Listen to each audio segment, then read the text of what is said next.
नमस्कार साथियों, Kanishka officers academy Darbhanga में आपका स्वागत है। और आज हम लोग चर्चा करने वाले हैं सलीमनाबाद टनल की। और सलीमनाबाद टनल भारतीय इंजीनियरिंग का एक जीवंत और उत्कृष्ट उदाहरण है, जो विकसित भारत विकसित भारत के सपने को साकार करने के लिए एक समृद्ध राष्ट्रीय विकास मॉडल है, जिसमें आप देखेंगे कि सलीमनाबाद टनल क्या है और भारतीय इंजीनियरिंग का यह एक उत्कृष्ट और अद्भुत नमूना पेश करता है। साथियों, किसी भी देश के विकसित होने के लिए उसके परिवहन व्यवस्था यानी कि संचार व्यवस्था से लेकर के उद्योग, कृषि, सबको एक साथ ऊपर की तरफ उठना होता है। और भारत जैसे देश में जहां नदियों का एक विशाल नेटवर्क है, बावजूद इसके भारत के कई क्षेत्र ऐसे हैं जहां जल संकट की स्थिति है। भारत का एक क्षेत्र वह है जहां पर अत्यधिक जल की वजह से बाढ़ की स्थिति उत्पन्न होती है, और दूसरी ओर एक ऐसा क्षेत्र है जहां जल अभाव की वजह से, आप कह सकते हैं कि जल अभाव की वजह से कृषि और मानव जीवन दोनों संघर्ष कर रहा है। इसी को ये जो कहते हैं ना कि ये जो टनल आपके सामने दिख रहा है, ये सलीमनाबाद टनल है। और यह टनल कहाँ बनाया गया है, तो ये मध्य प्रदेश में ये सलीमनाबाद टनल बना है। और ये मध्य प्रदेश का, ये जो आप क्षेत्र देख रहे हैं मध्य प्रदेश का, ये मध्य प्रदेश का जबलपुर डिस्ट्रिक्ट है, जबलपुर। और जबलपुर वाले क्षेत्र को महाकौशल क्षेत्र कहा जाता है, महाकौशल क्षेत्र कहा जाता है। और दूसरी तरफ जो सिंगरौली है, पन्ना है, इन सब क्षेत्र को बघेल खंड का क्षेत्र कहा जाता है, बघेल खंड का क्षेत्र कहा जाता है। और इसके बीच में है विंध्य पर्वतमाला। कौन? विंध्य पर्वतमाला, विंध्य पर्वतमाला। तो जो महाकौशल क्षेत्र है, वहां नर्मदा नदी के कारण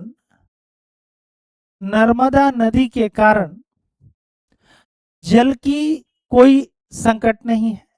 लेकिन जो बघेल खंड वाला क्षेत्र है, यानी विंध्य पर्वत के जो उत्तरी क्षेत्र हैं, इस क्षेत्र में अपार जल संकट है, जिसकी वजह से यहाँ आपको साल में केवल इधर जो पूरा का पूरा ये जो क्षेत्र देख रहे हैं, 5-6 जिले, जिसमें सतना है, कटनी है, सिंगरौली है, पन्ना है, ठीक है, ये वो क्षेत्र है जो जल संकट की स्थिति से जूझ रहे हैं। और इन क्षेत्रों में न पीने का पर्याप्त पानी है और न सिंचाई की उचित व्यवस्था है। तो 17 साल लंबी एक परियोजना अब पूर्ण हो रही है, और ये भारतीय इंजीनियरिंग का एक जीवंत उदाहरण प्रस्तुत कर रहा है। तो हम समझेंगे कि सलीमनाबाद टनल क्या है और इससे किन क्षेत्रों को फायदा होने वाला है। ये मैप उम्मीद करते हैं कि ये जबलपुर, इधर आगे कटनी, सतना, पन्ना, ठीक है, सिंगरौली, और इसके बीच में है विंध्य पर्वत। ये आप चित्र में देख सकते हैं कि ये पूरा का पूरा ये विंध्य पर्वत का क्षेत्र है, ये विंध्य पर्वत का क्षेत्र है। और सलिमनाबाद के पास आप देखिए कि एक टनल बनाया गया है जो पूरे के पूरे विंध्य पर्वत को चीरती हुई लगभग 12 किलोमीटर लंबी यह टनल दूसरी ओर जाकर के जो बघेलखंड का क्षेत्र है उधर खुलता है और नर्मदा नदी से पानी को बघेलखंड के क्षेत्र में पहुंचाया जाएगा, जिससे उधर के जो 6 जिले हैं खास करके वो लाभान्वित होंगे और वहां जो जल संकट की स्थिति है, चाहे वह पेयजल हो या फिर सिंचाई के लिए जल हो, उनसे लोगों को राहत मिलने वाली है और वो पूरा का पूरा क्षेत्र उपजाऊ प्रदेश में तब्दील होने वाला है। थोड़ा सा पहले इसके कुछ तथ्यात्मक बात को देख लेते हैं कि सलिमनाबाद टनल मध्य प्रदेश के कटनी जिले में स्थित एक महत्वपूर्ण क्या है, जल सुरंग है, वाटर टनल है। सलिमनाबाद क्या है, एक वाटर टनल है।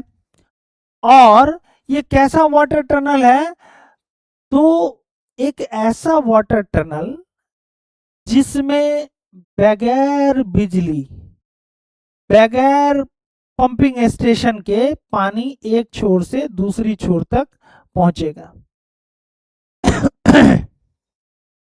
यह विंध्य महाकौशल सिंचाई परियोजना का हिस्सा है और इसकी लंबाई क्या है, 12 किलोमीटर है। इसकी सबसे बड़ी विशेषता इस टनल की यह है कि बिना मोटर या पंप के केवल गुरुत्वाकर्षण यानी ग्रेविटी फ्लो वाटर टनल है, ये ग्रेविटी फ्लो वाटर टनल। अब ये ग्रेविटी फ्लो वाटर टनल क्या होता है, इसको भी हम लोग समझेंगे, ठीक है। और ये प्रमुख इंजीनियरिंग विशेषता है। हमको क्या याद कर लेना है कि जो सलिमनाबाद टनल है वो एक जल सुरंग है। सलिमनाबाद टनल क्या है, एक जल सुरंग है और ये मध्य प्रदेश के महाकौशल क्षेत्र को बघेलखंड के क्षेत्र से जोड़ेगा, बघेलखंड के क्षेत्र को जोड़ेगा और बघेलखंड के क्षेत्र में नर्मदा के पानी को पहुंचाएगा। और यह एक ग्रेविटी फ्लो टनल है, यानी जिसमें किसी पंप या फिर आप कहें कि बिना मोटर और बिना पंप का पानी विंध्य पर्वत के इस साइड से यानी दक्षिण से उत्तर की दिशा की ओर प्रवाहित होगी। समझिए कि ग्रेविटी फ्लो क्या होता है। तो ग्रेविटी फ्लो में होता है कि पानी को ऊंचाई के अंतर का उपयोग करके बहाया जाता है और बिजली की आवश्यकता नहीं होती, संचालन लागत बहुत कम होता है। यानी इससे समझिए कि ये जो टनल विंध्य पर्वत को काट के बनाया गया होगा, इसमें क्या होगा कि स्लोप बना होगा, इस तरह से स्लोप होगा, एक तरफ से इस तरह से ढलान बनाया गया होगा और एक तरफ से नर्मदा पानी को दूसरी तरफ निकाला जाएगा। तो इसके लिए क्या है कि इसके लिए आपको बिजली की भी आवश्यकता नहीं होगी और वाटर पंप की भी आवश्यकता नहीं होगी। वाटर पंप की आवश्यकता तब होती है जब पानी को ऊपर चढ़ाना होता है, लेकिन इसको कैसे बनाया गया है, स्लोप की तरह इस जल सुरंग को बनाया गया है। ये आधुनिक टनल इंजीनियरिंग है। ये विंध्य पर्वत की कठोर चट्टानों में सुरंग बनाई गई है। अत्याधुनिक ड्रिलिंग, भूवैज्ञानिक सर्वेक्षण और सटीक डिजाइनिंग का उपयोग किया गया है। यहाँ पे आप समझ सकते हैं कि भारतीय इंजीनियर्स के लिए क्या क्या चुनौतियां रही होंगी, भारतीय इंजीनियर्स की चुनौती क्या क्या रही होगी।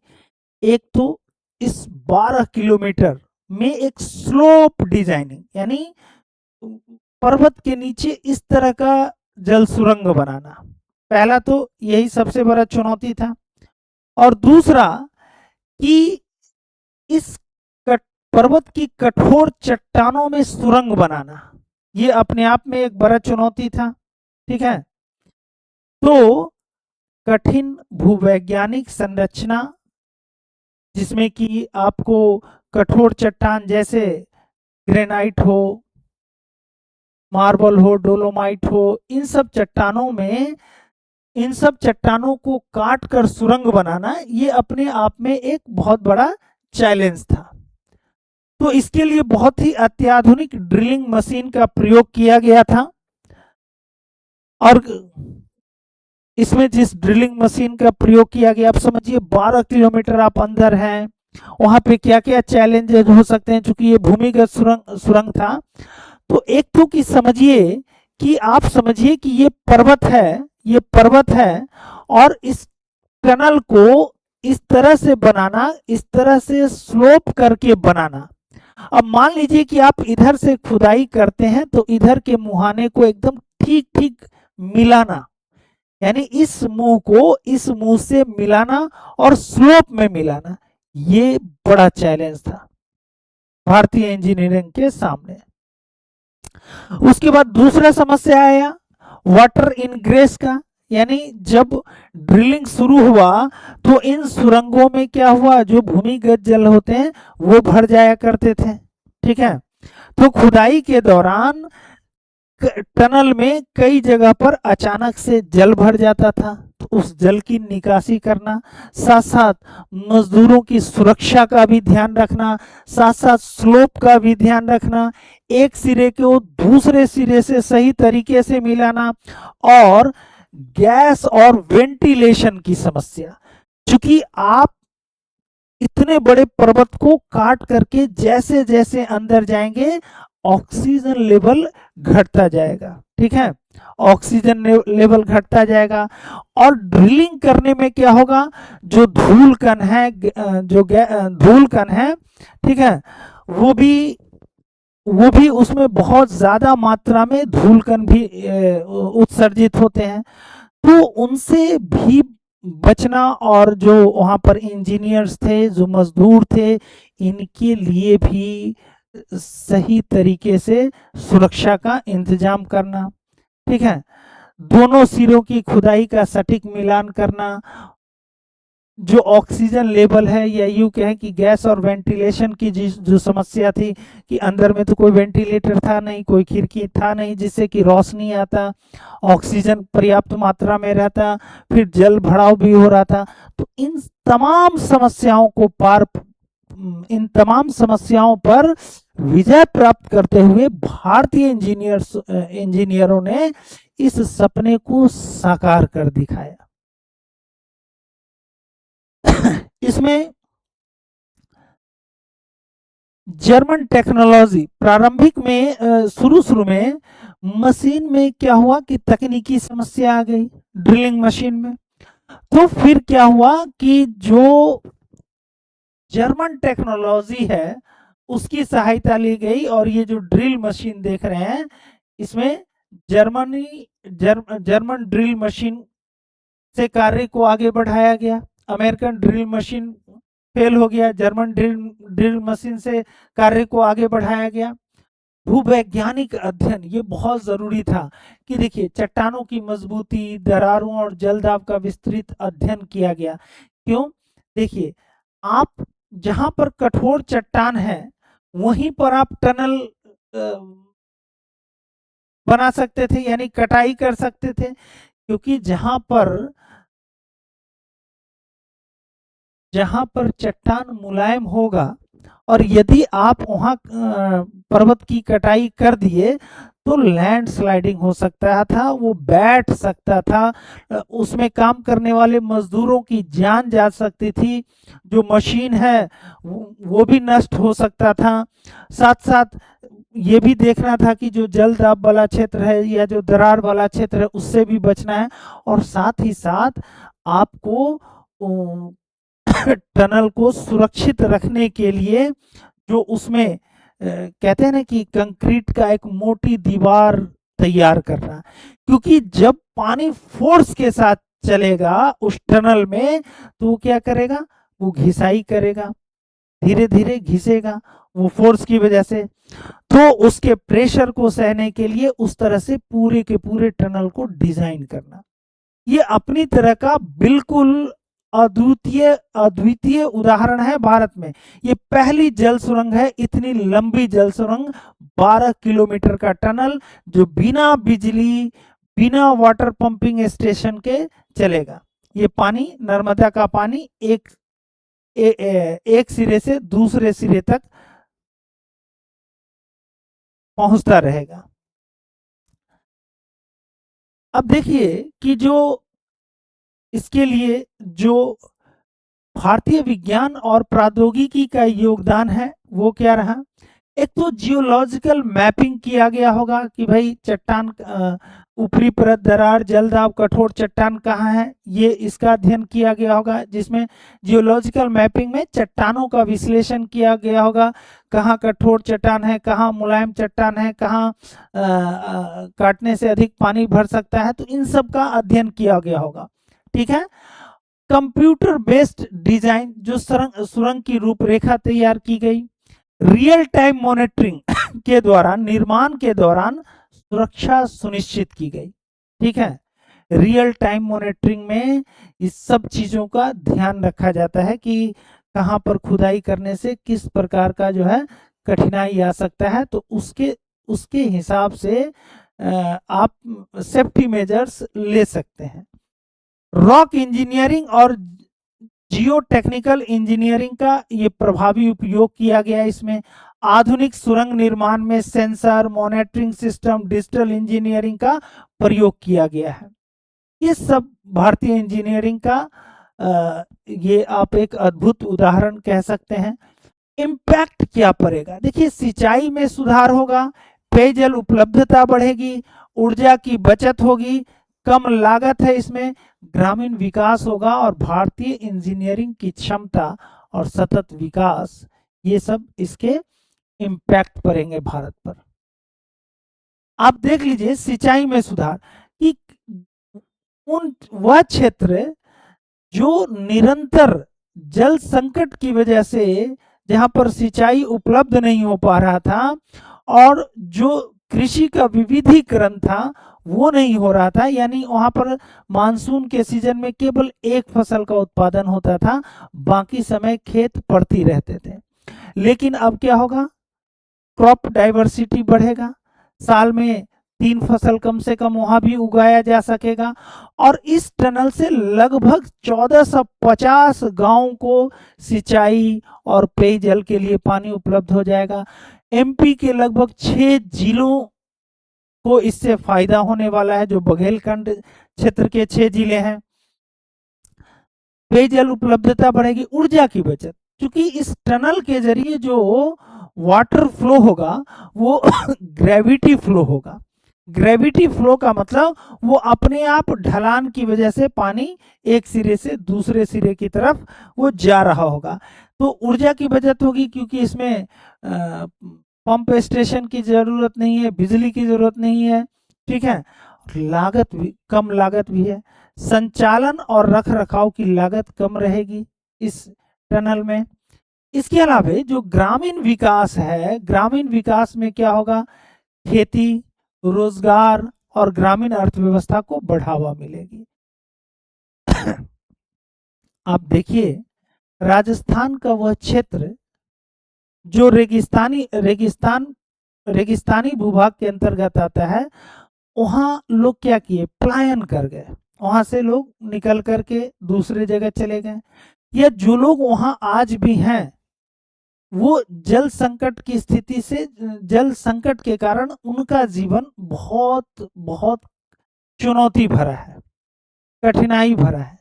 हालांकि अब इंदिरा गांधी जो नहर परियोजना है इसके जरिए उन क्षेत्रों में भी कृषि संभव हो पाया जो कभी सूखे की वजह से जहां की भूमि परती पड़ी रहती थी। इसी तरह से अब बघेलखंड के क्षेत्र को इस सलीमनाबाद टनल से ये फायदा होने वाला है। तो ग्रामीण क्षेत्र में क्या होगा, खेती बढ़ेगा, रोजगार बढ़ेगा, ग्रामीण अर्थव्यवस्था को बढ़ावा मिलेगा। भारतीय इंजीनियरिंग की क्षमता, ये परियोजना भारत की जटिल सुरंग परियोजना को सफलतापूर्वक पूरा करने में सक्षम है, ये बताता है। और सस्टेनेबल डेवलपमेंट, सतत विकास, कम ऊर्जा उपयोग हो रहा है इस टनल में, और जल संसाधनों की बेहतर प्रबंधन की गई है। तो आपको चुनौतियां क्या क्या रही इस टनल को बनाने में, चैलेंजेस क्या क्या रहे, इसको भी जरा देख लीजिए। चैलेंजेस रहे कि कठोर चट्टानों में खुदाई करना एक चैलेंज रहा। भूवैज्ञानिक जोखिम रहा कि हो सकता है कि कभी भूकंप आ जाए, काम करते हुए अंदर अर्थक्वेक झेलना पड़ सकता है, अचानक से पानी भर सकता है, लैंडस्लाइडिंग हो सकता है। तो ये चैलेंजेस थे। जल रिसाव की रोकथाम की गई। देखिए आप टनल को किस तरह से बनाया गया है और इसके जो आंतरिक परत है उसको किस तरह से डिजाइन किया गया है कि वाटर फ्लो के प्रेशर को, है ना, फ्रिक्शन को ये झेल सके। निर्माण लागत और समय प्रबंधन, ठीक है, हालांकि 17 साल का समय लग गया, लंबा समय लग गया, लेकिन चैलेंजेस बहुत अधिक थे। और दीर्घकालिक रख रखाव, ये सब इसका चैलेंजेस है। यूपीएससी बीपीएससी के लिए महत्वपूर्ण इसमें क्या है कि सलीमनाबाद टनल जो है वो मध्य प्रदेश के किस जिले में है, तो कटनी जिले में है। इसकी लंबाई कितनी है, लगभग 12 किलोमीटर है। और इसका उद्देश्य क्या है, तो नर्मदा जल को गुरुत्वाकर्षण के माध्यम से पहुंचाना, यानी बिना बिजली और बिना पंपिंग स्टेशन के एक छोर से दूसरे छोर पर पहुंचाना विशेषता है, बिना पंप के जल प्रवाह। और परियोजना बिंद महाकौशल सिंचाई परियोजना इसका नाम रखा गया है। महत्व क्या है, जल प्रबंधन, कृषि, ऊर्जा बचत और आधुनिक भारतीय इंजीनियरिंग का उत्कृष्ट उदाहरण है। टनल की संरचना देख लीजिए, इसमें कंक्रीट लाइनिंग किया गया है, ठीक है, वाटर फ्लो अंदर हो रहा है, और ड्रेनेज सिस्टम, इसमें ड्रेनेज सिस्टम जो है वो बहुत बेहतर बनाया गया है। ये फुल व्यूज है टनल का अंदर से, जहां पे आप देख सकते हैं कि किस तरह से टनल से पानी एक सिरे से दूसरे सिरे तक जाएगा। तो भारत की सबसे लंबी जल सुरंग है कौन, सलीमनाबाद टनल। और यह टनल क्या है, ग्रेविटी फ्लो टनल है। ये सब इसकी विशेषता है। और आधुनिक इंजीनियरिंग और भारतीय विज्ञान का उत्कृष्ट संगम इस टनल में दिखता है। और मध्य प्रदेश के सतत विकास में यह टनल मील का पत्थर साबित होने वाला है। उम्मीद करते हैं सलीमनाबाद टनल के बारे में आपको जानकारी पूरी मिल गई होगी। तो आज के इस वीडियो में इतना ही, हमको दीजिए इजाजत, धन्यवाद।